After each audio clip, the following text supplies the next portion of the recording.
Giving their voices to our favorite characters is the job of voice actors, or Seiyuu in Japanese. A cool job at the surface. They are famous, they have fans, and they earn a lot of money. Before that, numerous pretenders enter in this business every year, hoping to be the next Kana Hanazawa. And for those who don't know who she is, 若い衆に手出したのドイツじゃやかましいわごちゃごちゃ言っとったらとたま勝ちわんぞおら and to make this dream comes true, they must work hard to get roles. And then, like we say in France, que le meilleur gagne.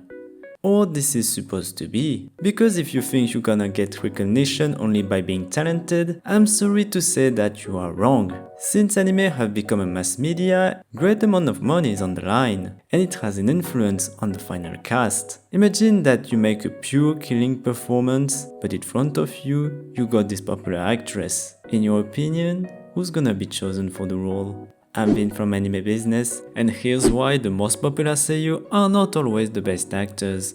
But before diving into controversies, let's begin by the regular process. During the anime's production, auditions are held to determine who's gonna get the roles, and the people who manage that are called sound directors. Their role is to lead the sound production, sound effects, music, and of course acting. Once the director figures out what kind of voices he wants, he will send a call to seiyuu agencies. Seiyuu agencies are companies serving as intermediates between the anime staff and the seiyuus.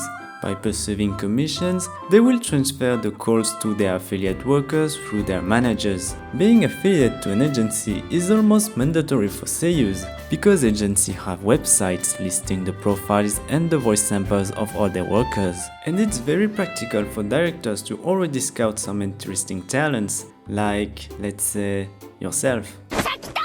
Before attending any audition, you must fill an application form with your personal information, and once you send it, you must wait for the call. During this time, producers will send you the script and some scenes to let you practice a bit.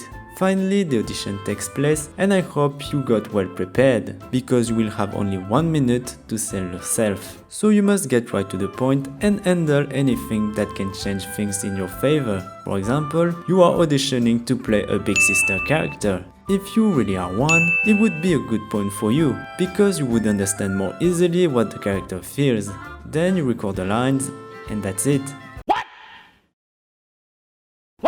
At best, an audition lasts 2 minutes. After it, you will be notified if you got the role or not. Except if you are a big name, you must go through these auditions. Competition is harsh, but that's the rule of the game. The ones who have suited the character the most wins the big prize.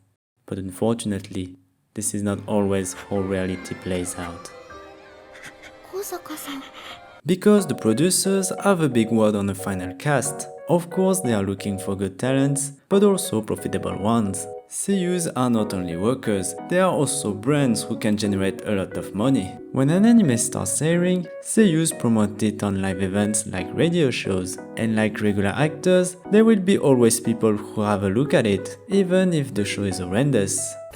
Know your fucking place, trash! Some seiyuus are only chosen for commercial reasons, and let me talk about one specialist of it. Bushiroad is a famous toy maker in Japan, known for its card games like Vanguard or Vashfarts. But nowadays they are producing popular licenses like Bang Dream, which involve 7 bands in total, with 4 of them performing concerts. Out of the 35 characters of the franchise, 6 of them are voiced by a Hibiki affiliate Seiyuu, an agency created by Bushiroad. At first, it seems unfair. The in-house workers are clearly privileged. But when you think more about it, it's actually a win-win situation for everyone. For the company, it can generate a lot of revenues by placing the seiyuus in every media: anime, concerts, games, TV show, and even YouTube. For the seiyuus, they will have a safety net with consistent incomes during the project lifetime. In the end, being affiliate to an agency belonging to a production company is like winning the jackpot.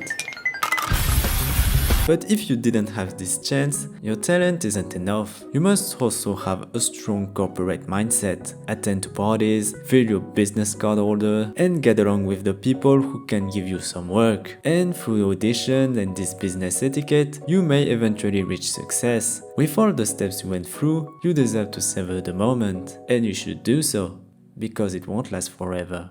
Once you earn more money, things will begin to be complicated. You got more experience and more recognition, which is kind of good for you. But the producers doesn't care about that. The only thing they see is your payroll, and it's an issue. Because budget is often tight, and if you are too expensive, they won't hire you anymore. The ideas Seiyuus producers want to have are juniors who becoming popular, like Seiyuus. There are mainly 3 reasons why you don't see Seiyuus anymore. They are legitimately either pregnant, they got a dispute with their agency, or they became too pricey. As many talented newbies enter in the industry every year, you must have a clean behavior to remain in the game. Avoid scandals, unlike Yuko Miyamura or Iminita, who were alleged to do adult videos, or stay available anytime, which means little room for any family life. And even if you had sacrificed everything, there is one thing you could not overcome.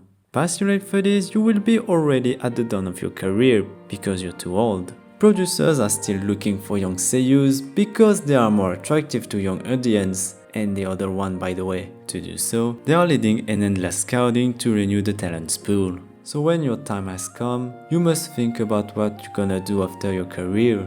Being a teacher in the Seiyuu school, a sound director, or even a manager. Ultimately, watch over the newbies following the same path you went into several years ago. Once again, competition between seiyus is very harsh. Places, and especially the prestigious ones, are rare, so they have to work hard through auditions to get jobs. But being a successful seiyu is not only that anymore.